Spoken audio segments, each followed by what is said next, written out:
thay cái này cuối cùng còn không work, thay toàn bộ mới hết. Đây là cái nó kêu cái relation nó dặn cứng quá, rồi thay đi thay lại cái lò mới đó, nó thay đi thay lại cái đó mới luôn, mới hết tin luôn á. Mình đưa cái dàn của mình bữa hôm thứ 6 này nó thay lại nó quất hết trơn, rồi nguyên cái dàn mới đó nó nói là hư hết trơn rồi. Nếu mà các bạn trong cái nghề này á, be careful. Cái cục silicone đó nó xài có mấy vô, có 9 vô. Dặn cứng quá không được, dặn lỏng quá không được. Chặt quá thì nó không có cái relay đó, cái relay nó nhảy ra. Yep. Không cách nào nhảy nữa. Các bạn tin không? Vô nó nhẹ quá. Cái relay đó một tuần lễ nó làm không xong đó, hỏi mình đi kìa. Dặn vừa đủ. Coi gì là nó okay. Có cái part nào nó thay hết, nó thay đi thay lại mà nó quên cái đó. Mà nó dặn mà lấy kềm nó siết, tụi này từng cái đó dặn thay là ra. Dặn vừa đủ cứng rồi. Dặn vừa đủ cứng, mà các bạn dùng kềm mà dặn coi như là xong. Đúng một tuần lễ nó làm không xong, có tin không? Rất là đơn giản. Mỗi ngày. Nhưng mà những cái đơn giản nó có nói cho mình là thoải mái. Tại vì lên lấy cái sensor xuống ra một sensor 300 bạn. Hôm nay không biết bao nhiêu cái. Nè, xài hết. Sau này mình làm cái nghề này á, đâu đừng có nghĩ nha. Make sure you think it's correct. Tại lúc mà các bạn nghĩ á, cái part có 200 đồng, các bạn nghĩ cái này là bị hư. Thôi thay cái này đi, nghĩ thôi nha, cái đó quan 250 á. Đừng nghĩ. Một bộ của nó ra bây giờ là trên ngàn cầm bỏ một bộ nó ra cho cái toilet bây giờ cỡ 600 700 rồi, cái cục sensor đó cho 300 rồi. Cái vàng đó 1.600 1.700 mới. Mình vậy mà mình chỉ cho nó chứ có phá được 3 cái đó vậy không bất kỳ. Không, thằng đó nó có một cái tánh kỳ lắm. Lấy đồ của mình chỉ nó xong nó chỉ ngược lại mình. Không, nhưng mà có cái. Mà rồi cũng xong cũng làm được. Đồ khoác hết rồi. Nó xuống lầu của mình nó tháo ra, nó đổi lên lầu của nó lấy cái hư bỏ xuống lầu mình. Đồ độc vậy ta. Vậy đó cuối cùng đổi người chứ. Rồi nó nói là mấy của mình làm cái xong rồi. Vô rồi đâu working, that's your problem. Nếu mà không có, nếu mà có đồ khoác á mà để đó là nó lấy làm hết. Chứ mà bây giờ mình ô rồi mình lót hết trơn luôn. Mình biết nó cái gì, nó làm mình hoài vậy. Mình làm cái vậy mới giỏi. Cái ngày sau nó quay lại anh coi cái của mình. Đa số xịn chứ của mày quất thù mẹ. Là mình biết ông nội này không lấy. Ông lấy của ông cho anh đem bỏ tôi đúng là. Giờ mình làm dấu rồi, nhìn thấy cái đồ của mình mở ra, cái này bên của tôi là tôi biết. Mà xì đầu của tôi là tôi làm dấu hết. Mấy xì không biết làm sao. Anyway. Thôi xì nhức đầu. Nhức đầu đó. Đâu là đường anh Minh. Đi lâu rồi. Đi lâu rồi. Còn thằng trước hả? Thằng ấy là mình trước qua không thấy á. Thằng gì quên được ta. Okay guys. The humidifier makeup water to computer room air condition unit is typically controlled by what? A humidifier makeup water. Humidifier makeup water, right? Computer room air condition unit typically controlled by, click on it. Yes. Flow switch. Cái flow switch đó là một chức năng là gì? Either up or down. Right? Down is what? Down là cái gì? Open cái gì? Open valve cho cái gì? Hả? Còn cái flow switch. Flow switch của cái gì? Flow switch của cái gì? Water. Okay. Oh now, what happened when the flow switch go up? It's closed. Up nó hả, nó close hả? Cái gì close? Cái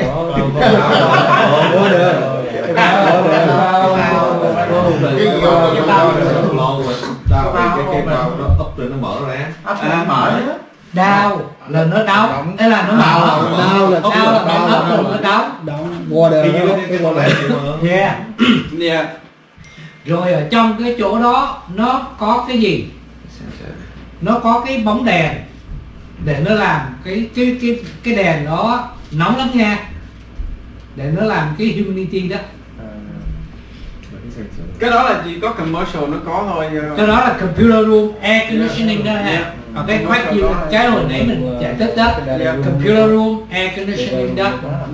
Để trong cái đó cái tray nó có cái gì thì đâu có hình đâu mà chị. Cái float nó có cái ống, rồi trong cái ống nó có cái float nó down thì nước nó chảy vô cái tray, nhưng mà on top of cái tray á, tùy theo cái unit lớn nhỏ nó có 3 hay là 4 cái bóng đèn dài thật dài. Đọc cái này mình chạy lên trên cho nó coi đi mình. Đó, cái bóng đèn nó dài thì là dài đó, thì cái đó nó rất là nóng. Đó, mình nhìn vô là nó chóa mắt á. Thì cái đó là cái mà nó làm cái humidity cho cái unit. Nhưng vì nó nấu cái nước vậy hả? Vì nấu cái nước vậy. Nó không có nằm hẳn ở trong, nó chỉ có thẳng xuống. Nó nấu. Yeah. Rồi tiếp anh Châu. Còn cái số 5. True or false? A storm drain and God damn it, bà con đọc dùm coi. Sanitary. True or false? True or false? Eventually discharge from the facility to the common sewer line. False. Discharge from True or false? False. True or false? Yes. Next. Cái nào? Ok, next.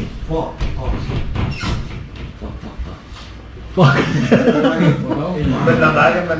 What is the main code for condenser, friend? Trả lại chụp hình cái bình. Okay. Rồi. Done. So number 6. What is the main code for condensers from 2 o'clock? Bỏ hết rồi giữa đi tục đi thôi. Bỏ lại đi chụp hình cái rồi. Trở lại nữa nè. Bây giờ nghĩ muốn đổi một cái nghề khác. trời viết đâu có kịp. Chụp hình đây. Ủa gần 1 giờ rồi. Đi rồi. Ơi ơi. Đấy thì cho chụp hình cho bạn nè, đáng học nha. Dạ. Tôi ngồi nói mình học hết luôn rồi. Giờ quá. Anh đồn bên xuống đó rồi. luôn hả? Xin thầy giỏi quá. Học hết rồi. Dạ. Bây giờ ông hỏi không biết đó. Đúng rồi, bỏ áp đi. Hỏi quá áp luôn hả? Rồi thì tới tiếp như đó thôi. Đây đó Ok, cái nồng cồn là Ý Hải nó bỏ nó có áp cho anh em học luôn. Tới 14. Chỉ có những người tới đây mới được 14 slide là 14 slide là cái này là mấy người ở đây mới được. Đúng rồi, nhiều khi mấy cái người tới đây đó thì nhiều quá rồi. Mình lo cho nó. Nếu ai cũng học trên từng người giờ tụi nó trong cái đám mình cũng nhiều lắm đó. Cái gì? Nhưng mà cái tụi mà tụi nó nhảy vô muốn cái gì mình xem cho từng người ai mà muốn thì xem người đó. Bỏ luôn có đám mình không gì. Không có đâu đấy vậy. Mình không biết. Vì không tôi nó lạ quá mà. Để hỏi ổng để xem. Để em điểm dạy tới rồi. Dẹp ly này ha. Cảm ơn anh. Nghe nói về cái là phải rút điện hết. Bị học. Hai vừa mới rút ra ngoài kia là close close. Anh Hùng mới nói trở lại cái là thấy nó nghỉ Không coi chạy hết rồi. Hết nè. Chắc hết rồi. Có Này đây nè. anh em nào còn biết xả nè. đó rồi Đó. đúng rồi. Đây. Cái này vô tủ lạnh đi ha. Làm sao uống ha. Bỏ vô tủ lạnh đi. Này nữa nè. Kia rồi. Cho miếng nữa nè. vấn đề đó nó bị lít vô trong. Ok, tôi vào nó bé. Thì bây giờ Bé nó sao vào? Nghe là lý. bây giờ làm sao? Ủa bây giờ là cái câu hỏi nè. Sửa được không? Được. Được. Ngoài chuyện thay ra. Ngoài chuyện thay ra. Hay thôi chứ. Ok, bây giờ mình đọc lại nha. What is the purpose of non-return valve? Answer lại nghe. To prevent the steam go back to the boiler from the steam header. To prevent steam go back to the steam header. Yeah. Write it down. Okay. What is Nói lộn rồi, nói ngược lại, nói lại coi. To prevent the steam from the steam header go back to the boiler. Thank you. Okay. To prevent a little bit. To prevent. Mình viết xuống nha. Cần viết xuống không? Yeah. Okay. To prevent what? To prevent steam from the steam header. To prevent steam From the steam header. from the steam header, đúng không? Yeah. Flow back to the boiler. Steam Header. header blow back to the boiler. Back to the boiler what? To the boiler, that's it? To the boiler, cái display trong cái boiler kêu là Cái nào? cái boiler cái drum, cái boiler drum. Boiler drum is okay. Or two. Super drum, I said drum. Okay. Or you can end it to prevent steam from the steam header blow back to the main boiler or the drum. It doesn't matter. It's the same. Okay. Nào, hôm nay mình sẽ nhắc nhủ các bạn mấy câu đặc biệt đi phỏng vấn dành riêng cho Mr. Jason Lee. Ăn ngủ không có được. Ok. Anh lên tên Jason luôn. Jason Lee gì á? Anh em viết xuống nghe. Ok. Có nhiều tên. Lên Mấy câu đó lên anh Còn một cái việc cho cái non return valve nữa là xong. Ok. Để đến Châu nói cho một cái rồi return valve nữa nè. Cái non return valve bây giờ mình không có hỏi, mình nói thôi thì cho rồi mất thì Vô tổ cũng sao.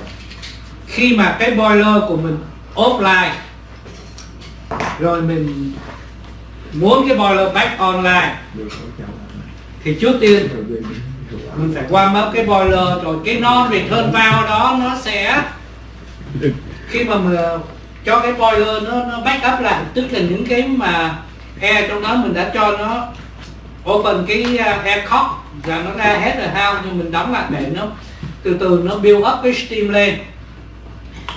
Rồi cái non return valve đó là cái nhiệm vụ khi mà cái steam pressure trong cái boiler đó nó bắt đầu cao enough là nó tự động nó đẩy cái non return valve lên là nó go back online with the other boiler.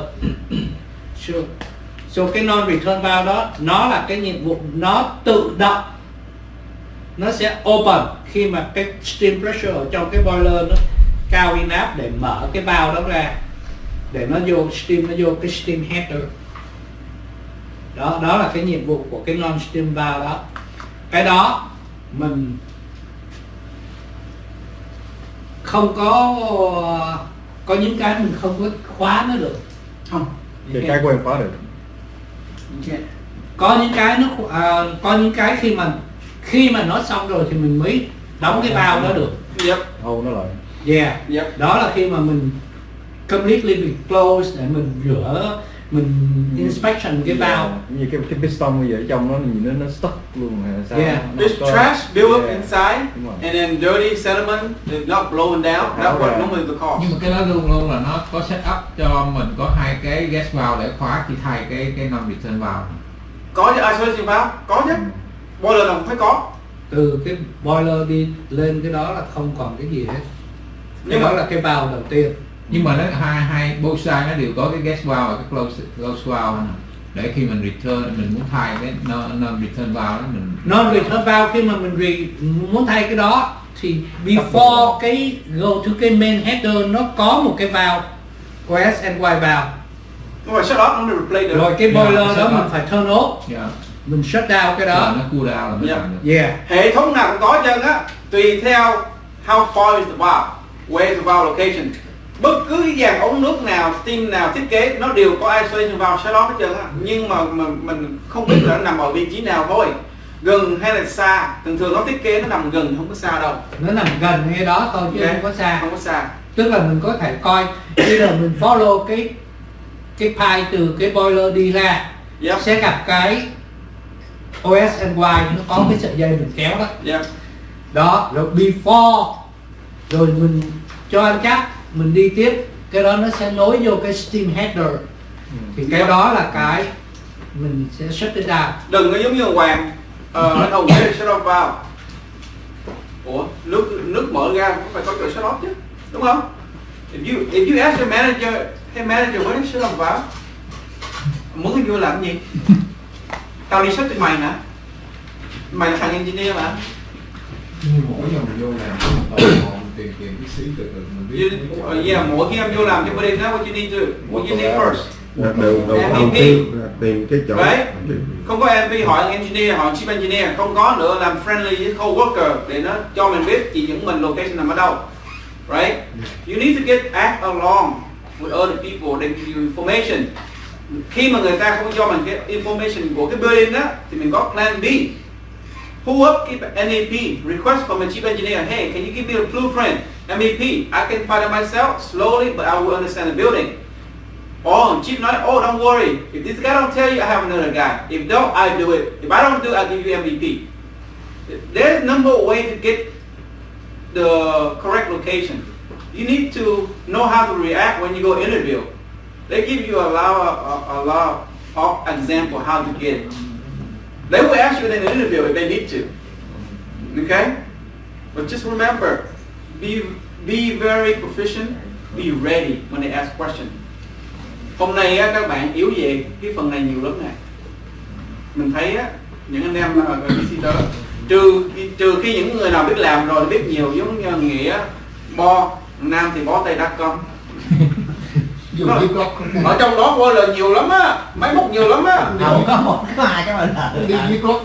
Nó viết lót mình nó ở trong đó cái image mà kêu lắm. I hope they I know. Nó viết lót cho đi ngủ không chứ vậy. Không bao lần mà không gì bên lò đóng góc góc nó xài steam. Yeah, but you know what the boiler is. Okay, anyway, let's enough with the non-return valve. Remember what Ancho told you today. All that is 100% true information. Okay. All right. vô chết. Yeah. Không ở lại ăn đi xà vậy á. Dạ không. Trừ khi nó có con thì nó khác không? Dạ. Năng động nhiều hơn. Có con phải năng động nhiều hơn. Dạ. Con nhỏ năng động nhiều hơn. Dạ. Remind me this on Monday. I'll give you one more question for this. Chụp hình đi, được chụp hình. Nó học hết bao nhiêu câu nó đủ rồi không kẻ. Không, kỳ này phải đọc mới được. 100%. Nhất có tầm. Ok. Không phải nó bị ảnh đâu. Cái đó là số thưởng á, có nghĩa là sướng á, lục nghề luôn. Vô phải làm lục nghề luôn. Nè, mình nói nghe nè. Tại sao lục nghề luôn? Tại sao anh em không chịu hành động? Phải có lý trí, ok? Thi được thì thi liền đi, đừng chần chờ. Những người ta tới Bao lớn nghe nè. Okay, but anyway, that's just like the knowledge. Mà anyway nếu mà trường hợp vậy chắc có nước chạy hay sao Levan nữa, CDS từ dùng dòng nó mua đá. Hồi trước tôi vô cái building ở DC mình đi chạy mà kiếm mua mà đậu xe. Engineer nó phải test cái fish start, nó cần nguyên cái bucket 5 gallon Đá. go all the way leo lên cái cầu thang, nó phải có cái thang 12 feet khiêng lên mới cầm cái đó nhét vô. Mình dòm một cái, mày ngưng đi cho tao, đi kiếm cái ống PVC bự cỡ này thôi, dắt nó vô, bỏ đá vô, nhét nó vô, Đem dễ hơn. cuộc đời của nó sung sướng vô cùng. Ok, anh hồi nãy anh Châu nói là cái ai đâu cần làm. Bây giờ mình nói nè, cái free stack nó bị trip, mà bây giờ mình muốn gì nó chạy liền. Lúc mà nó trip á là reset nó không chạy liền.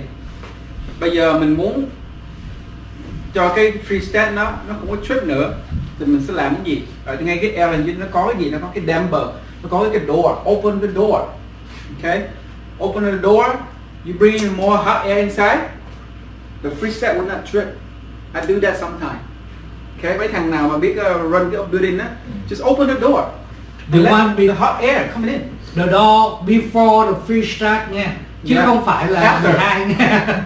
Okay. Tức là outside air nó đi vô, mình coi outside air nó đi vô, rồi tới cái door cho cái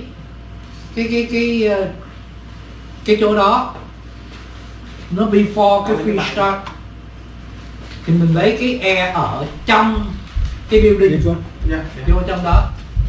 Nhớ nha, forget about the free stack, okay? Ở trong này mình có cái free stack PowerPoint presentation luôn, nhưng mà mình không, maybe next week phải có sẵn luôn rồi. LNG free stack, okay. So let's go back to interview question. Okay. I do it in section: electrical, plumbing, electrical fire alarm, everything in here. You know. and length. Okay. So the first one, what is the voltage read between two legs of 480 three phase? This is the question. Remember? Yeah. Three phase 240 is what? 120. 120. But what is it right here? Three phase of 480. Let's go. Click on. Yep. Quay đi qua. They ask you, what is the voltage read between two legs of 480? Nó hỏi gì? Nó hỏi two leg. Nó hỏi hai pha. Giữa hai pha là có bao nhiêu volt? 480. Strict you, right? Okay. Next one. What is the difference between motor starter and a contactor?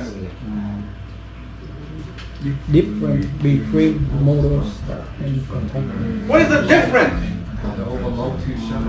Cho answer đi. Answer đi, không biết đâu, cho answer đi. Motor starter have a oh, you did? You say overload. That's very good. Overload. Chức năng cái overload là làm cho cái gì? To cut it out, the load. Yep. Overload heaters. Where do you see the overload heaters? Where do you see that? Starter. Starter number one, contactor. Contactor nó dùng overload heater on the side. Okay, any heating element they use overload. Electric heat use overload, right? Overload để nó protect cái gì? Protect. Yes. Protect the motor. Anything is over, it shut it off. Giống như bữa hổm nó bị bơn á, overload. Bữa hôm không phải bị bơn, bữa hôm là cố tình mà thanh ông cái suất nó cháy mẻ luôn. Thấy cái picture không? Ôi nó ra thấy không? Công nó thay lại nha. Okay. He did a good job, replace it. It's under warranty, so done.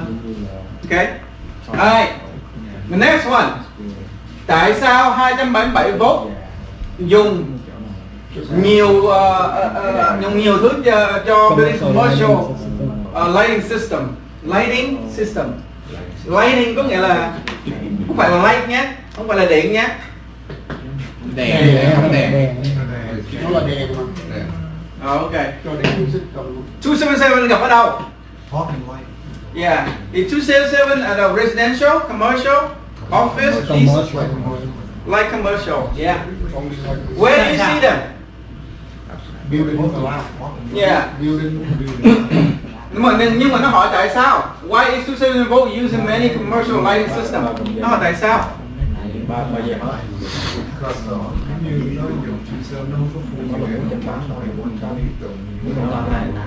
Very close. Click on. Đúng rồi, higher voltage, less amp. Let em. Okay. No need to step down transformer at 480. Nó này xài thẳng luôn. Okay. Nó không xài cái transformer. Nó không xài transformer đi thẳng luôn. Trong riêng của mình á, tại vì 110 mà cho đèn thì nó hay xài cái transformer. Transformer step up step down. Còn cái này là đi thẳng luôn. Thế mà đèn nó design 277 là tụi này đi thẳng luôn. Cho nên mình hay giật hoài. Có nhiều cái nó vẫn xài 277. Nó vẫn xài cái 277 200. Nhưng mà cái bờ lịch của nó xài hai wire. Yeah. Thì Alright, next one. Why is there ground wire in most 120V appliance circuits? Cái này biết rồi phải không? Ở DC đó thì nó cần gì? What is the purpose of the grounding? 8 foot. 8 foot, right? Điện nào không cần ground, right? What's the grounding circuit protect? Không đi bài. To provide clear path grounding circuit like 8 foot on the ground, same thing, okay? Circuit breaker trip if line is fault. Có nghĩa là nếu mà ngoài bị sấm sét á, nó bị gì đó, cái ground nó protect được cái circuit. Nếu mà không có ground, what happens to your nếu mà không có ground, what happens to your electronics? You need a new laptop, buddy. Not only that, có cái là nó knock down luôn toàn cái panel ở nhà đó. Yeah. Nó cháy tùm lum hết á. Các bạn đi thường mà lái xe ở ngoài á, thấy mấy cái cô cao á, thấy mấy cái cục nhô lên mà nhôm á, ở xung quanh building á, you know what that for? Xung quanh building á, nó kêu là grounding rod, hay là cái lighting rod. Cái đó là để nó bảo vệ, bảo vệ lightning strike. Cái đó là bảo vệ all electronic in the building. Okay, if you see that. Nó có cái sợi dây đồng nó nối vòng với nhau. Một là đồng, hai là aluminum. Cái đồng mắc hơn, tụi nó xài aluminum nó rẻ tiền hơn. Aluminum copper là tụi nó lên cấp nhanh lắm. Ok. Ở building của warehouse của mình là xài aluminum không à, mà bị bể hoài à. Mấy thằng con cái là gì? Để cho nó có room để nó thở đúng không? Bây giờ mình max ra 100% mà đâu có được. Can chiller run 95% max out? On a chiller? 85%. If you pass 95%, what happened? What you need to do? Now, your chiller pass 95%. What is the first thing you need to do? You got 5-6 chiller in there. What do you do? Em mở thành cái ra. Tại sao? Nè, Cái chiller. Cái câu trả lời của em nè. Tại vì cái chiller kia nó bị gì? Nó quá tải. Bây giờ cái chiller đó không có chiller chạy được 100% chân nhớ nha. If you run a chiller 100%, something wrong with you. Not the chiller, but you. Nhưng mà thằng D nó nói em là để cái chiller chạy 100% thì lại tốt hơn là để nó chạy dưới 40%. Châu trả lời câu đấy Châu. Nói với em vậy đó. Thà cái chiller chạy maximum còn hơn là để cái chiller chạy không đúng phần số dưới 40%. Cái câu này là cái câu mà bao nhiêu người nhầm lẫn với lại cái xe. Cái xe lâu lâu mình phải chạy thiệt là lẹ thì cái máy nó hút. Cái chiller cũng vậy nhưng mà không có bao giờ chạy tới 100%. Never. I will ask you this. Be careful. Khi mà nó chạy tới 80% là mình phải cần có một cái unload rồi, unload cái chiller đó rồi. Share cái lốp. Cái thằng em nào cũng vậy hết á. Bây giờ mình chạy từ từ thì mình còn chạy được đường xa. Chạy nhanh quá là tắt máy luôn á. Mình chạy nhanh quá mình thở không nổi. Overheat. Yeah. Thiếu oxy. Here is the question. How do you unload a chiller when your first chiller run at 95%? How you unload it? And Quan, here's the question I ask you, sir. How you unload a chiller when my first chiller low at 95%? How you unload? How do you unload the chiller? That's the question they ask you in the interview. Unload, I mean you release the chiller to what? How do you unload the chiller? Nó không dùng là phải chỉ qua chiller khác, nó dùng unload it. Because our chiller is what? It's overload. Now you unload the chiller. How do you do that? Explain to me. Give me the answer. Short answer. We need to turn on another chiller. That's it. Turn on second chiller to unload my first chiller because my first chiller is for overload 95%. They don't use the term turn on second chiller because chiller reach 95%. Be careful what they ask for, okay? Alright? Next one. What caused both the drop in long wire run? Cái này mới là anh em làm về điện cũng nên học cái này nha. Dây gần, dây xa, dây không xa nó khác nhau cái gì? Dây điện á. Nó nóng hơn, nó lạnh hơn, hay là nó nguội hơn, hay là dây bị bể? What is it? What's the difference? Click on. Excessive resistance caused by the very long wire run. Wire nào mà run á thì nó bị ảnh hưởng đến cái này chứ. Okay. Excessive resistance. Resistance là cái gì? Okay. Very long wire run is no good or good? No good. Okay. Depend on the equipment. Okay. Depend on the equipment. Không nhớ bao nhiêu feet thì nó phải có một cái junction box right there. Luật của electrical, they have a code. You only can run a certain length depend on certain equipment. Whoever took a master electrician or a journeyman electrician, They have a code inside a code book. Okay. All right. Next one. How would you check? How would you check? Anybody know what the measure is?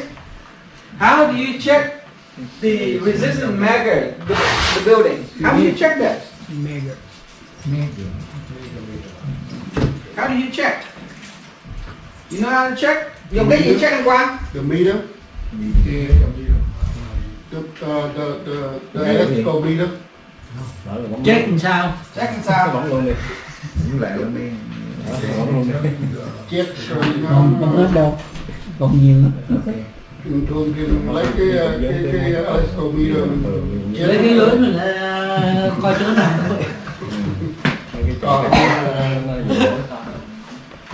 Không có cái special meter vì nó check cái chợt kháng của dây đâu có meter check được luôn, mình có cái special tool của cái meter. Use the Megger insulation tester. Yeah. Use this to test. Yeah. Press Special. around. Okay. use the Megger. Use the Megger to insulation check. You see right here?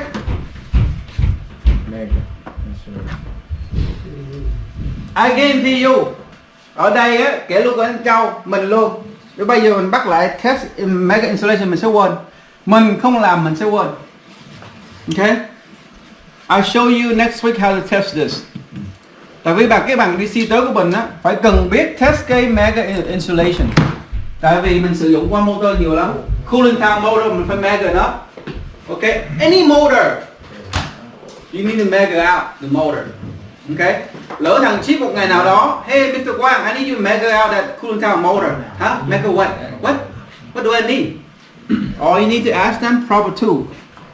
You have the right to ask them. Provide me Megger tool insulation, I'll check it. If you don't know how, look on YouTube, check it. Do me a favor on the Megger, pass it around, and look at on the Megger, look on the YouTube how they show you a video on that. Okay? Now, đi phỏng vấn, nhớ dùng cái chữ này, add nó vô trong cái resume. Please add this to your resume, update. Okay? Using Megger insulation tool to measure auto motor insulation. I want you to add this vô resume cho một cái.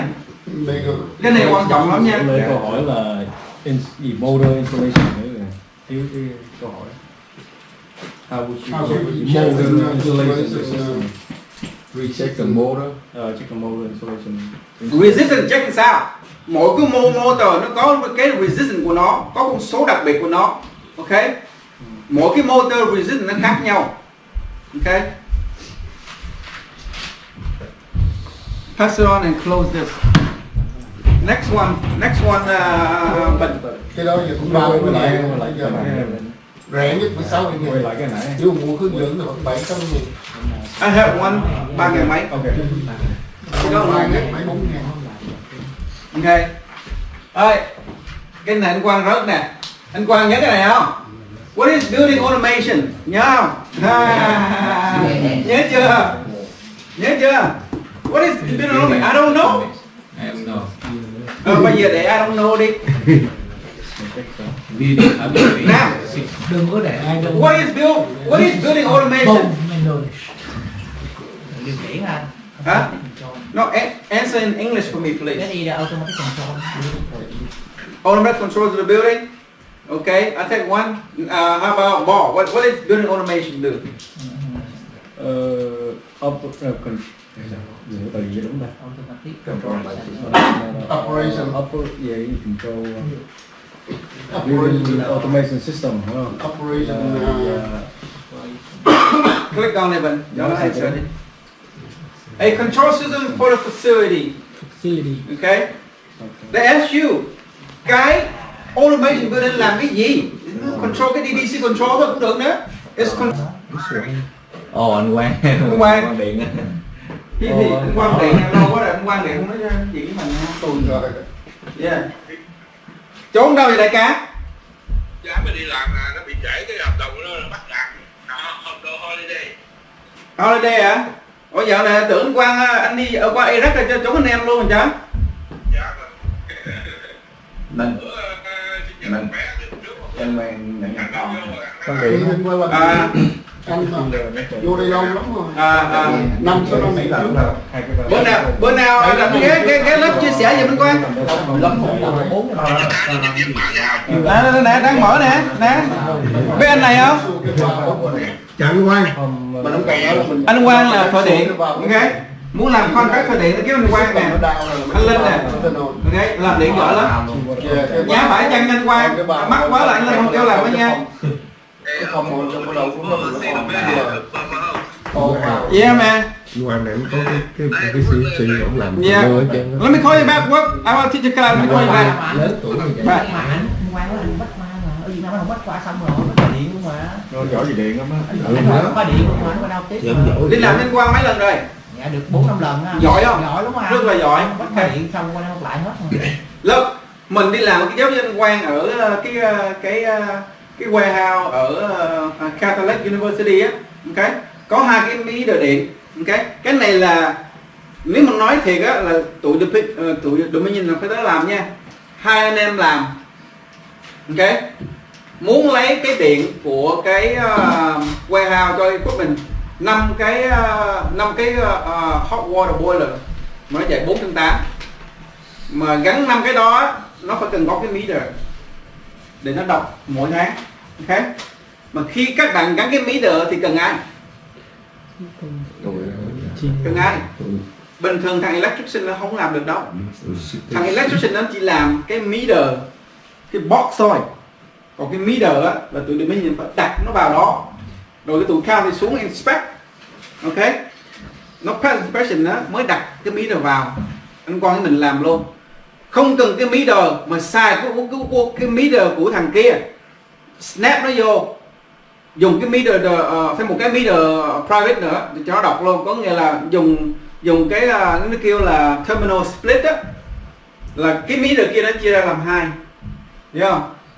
Nối với trong kia luôn, rồi có cái meter để đọc lên cái box nữa, không cần gọi một thằng nào chứ, làm xong cái là tụi stick của DC xuống á. Oh, that's a good job. Which company did it? Không đưa tên cho nó. Nói là it's a good job. You have a meter there. Có nghĩa là anh Quang làm thẳng từ meter thẳng đi ra luôn. Ok. It's very good. Chỉ có một cái là khi không có bằng thôi. Không có bằng electric, không có bằng điện lạnh, chỉ có cái CFC thôi mà dám làm quảng cáo chết. Đó là có sư phụ giống như sư phụ Linh này, y chang luôn. Ok, next one. Ok. Will the best system continue to control? Yes, đúng không? Tại sao là yes? Tại hồi này mình nói đó, mình turn on manually, right? We operate manually, so yes, you can do. Okay, not no. Okay, describe a device that consider to use digital input type point. Cái này không ai biết hết trơn á. Click on. Okay. Pump static and damper or switch, okay? And switch or switch. Next one. Từ. Come chưa? If you guys don't remember this guy, take note, okay? Viết xuống cho mình nhớ. Okay? Xong rồi, next one. Cái chữ N không đúng rồi. And switch là cái là nó dùng danh từ để cái switch thôi. And là có chữ đi. Thứ chữ đi. Sửa luôn. Sửa luôn hả? Mấy người có biết cái damper and switch nó nằm ở đâu không? Người ta không biết đâu. Ok, vậy thì thôi lần sau. Lần sau đi không biết đâu. Chưa biết đâu. Chơi luôn, mình chơi liền đó. Dạ quá hả? Vẫn có chơi liền. Hiếm cái gì thôi, có người làm gì được lắm nha. Ok. Nó không. Có một Thuận nó chạy mẹ luôn rồi, nó kêu vào được ngày sau Thuận cái thằng gì qua đây, Phương á, chạy luôn rồi. Bây giờ vô còn nói câu à. Cho qua cái này đi. Nên là mà 6 câu này nói về building automation nè, 6 câu khác nói khác nha. Rồi next one. đầu chưa, từ đầu say yes vậy thôi. Yes là có nghĩa là mình làm manual được. Ok.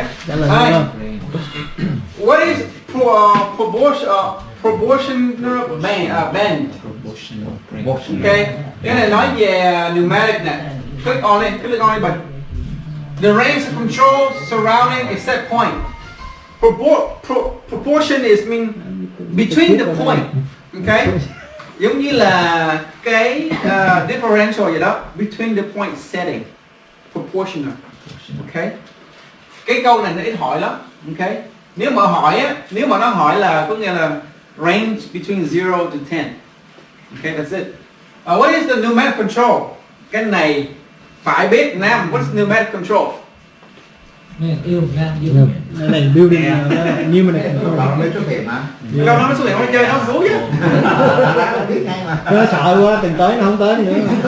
Hả? Từng tới nó không tới nữa. What is DDC control?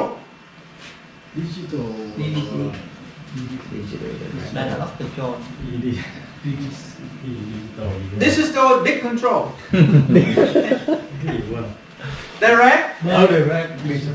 Direct DC control. Quick on button. Pneumatic nó xài bằng air để nó control cái PE, EP switch. Ok. Cái PE với EP nó khác nhau như thế nào phải biết nghe. PE. Nùng mới nói đó. EP với lại PE. PE là bây giờ mình viết nó ra thì cho mấy người nhìn cái PE với EP rồi. Mình nhớ cái này. Personal protect PE này cái đó không rõ. Oh, PE là personal protect. PE. DS cooling mình có không? Có, mình có PE, mình có EP luôn, mình có VV box á. Có hai cái. PE là cái gì mà EP là cái gì? Đứng lên viết luôn. Phải viết nữa sao? Chưa ai biết hết. Viết xuống. Có thể mình đọc cho mấy người viết chứ mình. Dạ đọc lên nó viết nhá. PE là gì? PE. Để Châu viết trong em đọc. Personal. No. Pneumatic. Equipment. Electric.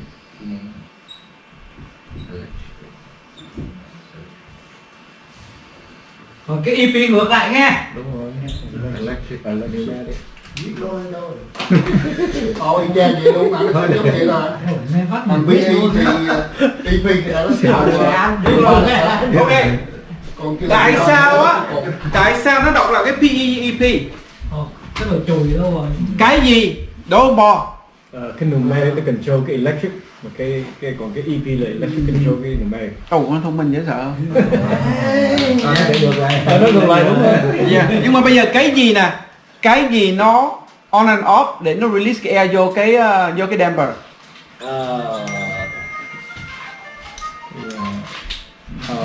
Cái hộp bự bự gì này dưới. Cái hộp bự. Cái gì đấy? Phe phải cái hai cái này nó khác nhau chỗ nào? Nó đổi tên thôi nhưng mà nó khác nhau chỗ nào? Trong khi lúc anh ghi là nói rồi, giống như là lúc anh ghi là nói rồi. Electric PE relay. Nó có cái relay. Relay nó open normally close. When it's open, it release air to the control, right? Nếu mà cái EP á, relay mà nó không có open, then what happen? Nó đâu có mở ra, đâu cho air qua đâu, đúng không? Air đâu phải là dùng air không đâu, nó dùng electric EP switch, EP relay, nó normally open, normally close. Now, cái gì control cái relay EP đó? Cái gì control? How you control it? 24V, cái EMS system đúng không? The mainframe board, no program inside the board, and then the PC send a signal. Hey, mainframe, send the 24V to the EP. Let's open the switch. Let's party, right? That's how it works.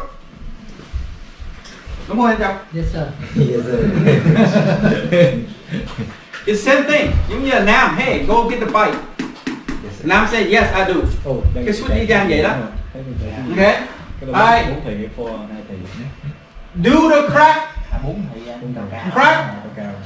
SSDD2 have the smoke detector integrate to the units. Yes or no? Click on it. Yes. Yes. Crack là cái gì nhớ không? Crack là giống như cocaine. Cái gì? Cocaine. Ok một. Crack là cái gì? Cái này mấy người biết hết rồi á. Không biết, mấy người nào không biết cái crack rồi. Cái chữ danh từ này nó mới quá. Level còn thấp quá. Ok, đó là computer room air conditioning. CR unit, closet unit, ok. Cái này là cái crack này thường nó là cái libot unit đó. Yeah. Còn cái này á là alarm device, okay? Nó interlock with the smoke detector, so you don't need to know that. All you need to know the crack unit is the computer's unit, server unit. Okay. Nó có ở cái trong cái crack unit đó, thường là nó có một cái smoke detector. Khi mà cái air nó return, tức là nó return từ trên top của cái unit, tức là nó lấy cái air return từ cái ceiling nó đi xuống cái unit, rồi cái unit nó mới thổi under cái floor, cái nó là cái raised floor. Raised floor. Cho nên là cái raised floor, có biết cái raised floor không? Không biết luôn. Ok, cái floor nó nằm như vậy thấy không? Nó như cao này. Có thêm một cái tầng nữa. Yep. Tức là toàn bộ ở trên cái này thì air nó thổi ở dưới này, rồi chỗ này nó có mấy cái chỗ để cho air nó thổi lên. Yep. Cho mấy cái server này kia đó, thì air nó thổi lên nó đi qua cái nhà máy, nó đi thẳng lên rồi nó đi ngược trở về cái máy, là cái máy cái return của nó từ trên top nó đi xuống đó. Rồi trong cái máy thường nó nằm bên tay phải, nó có cái smoke detector này đó. Đầu xấu lắm mình. Đầu xấu có đó. Cái smoke detector nằm ở dưới. Một tới đó một lần vô nó test. Nó có hai cái nha, một cái ở trên, một cái dưới cái sàn á, nó phải test, phải dỡ lên, nó phải dỡ lên nó mới test được ở dưới. Nhưng mà nhớ nha, cái system này á, ở trong đó ngoài cái đó ra thì nó còn có cái FM200. FM200 với lại nó còn cái gì nữa? Trong bên mình có hai cái ống nó màu cam nằm ở trên on top của cái ấy có không? Có. Đó, cái system đó là cái gì quên rồi.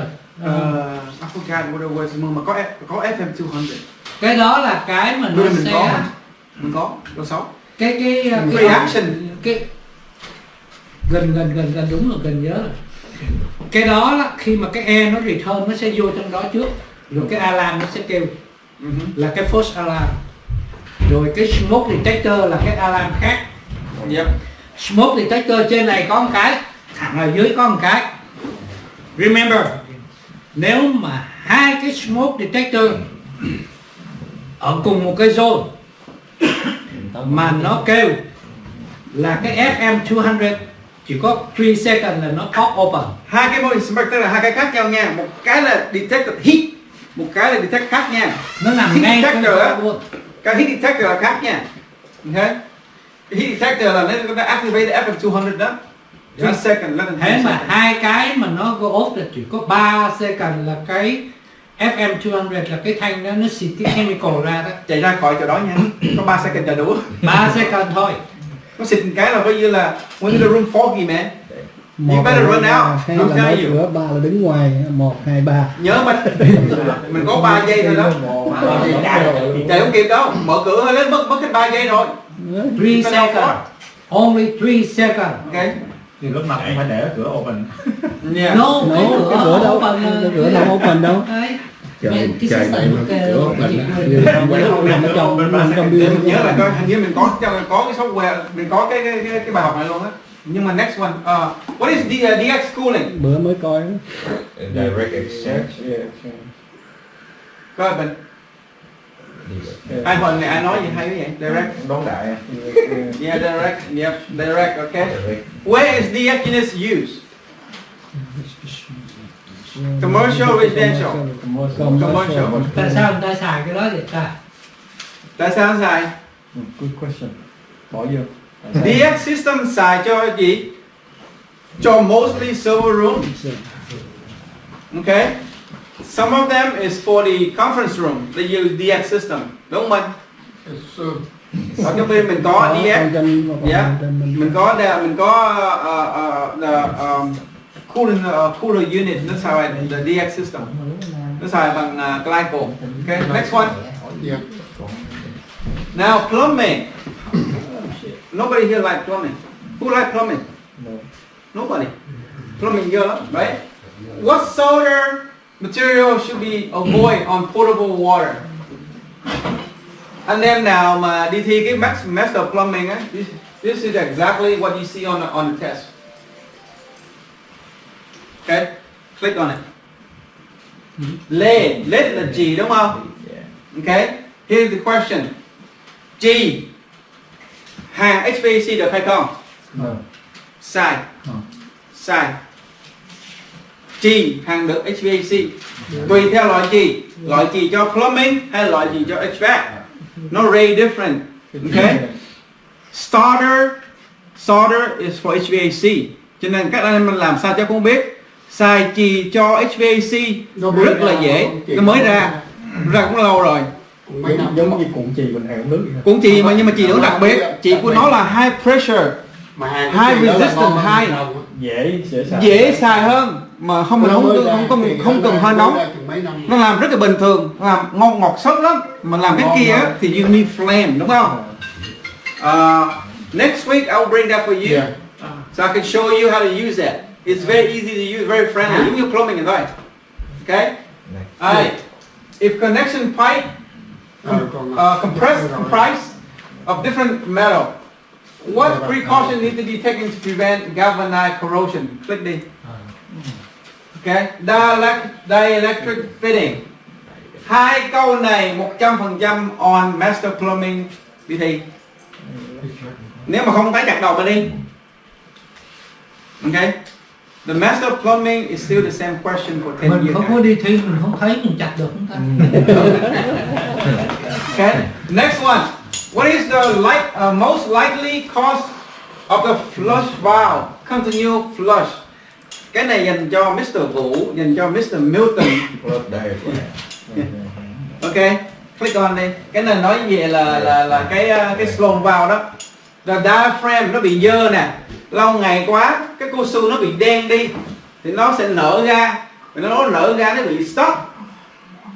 Cha nội nó cứ thay hết bộ phận luôn, không thay cái này.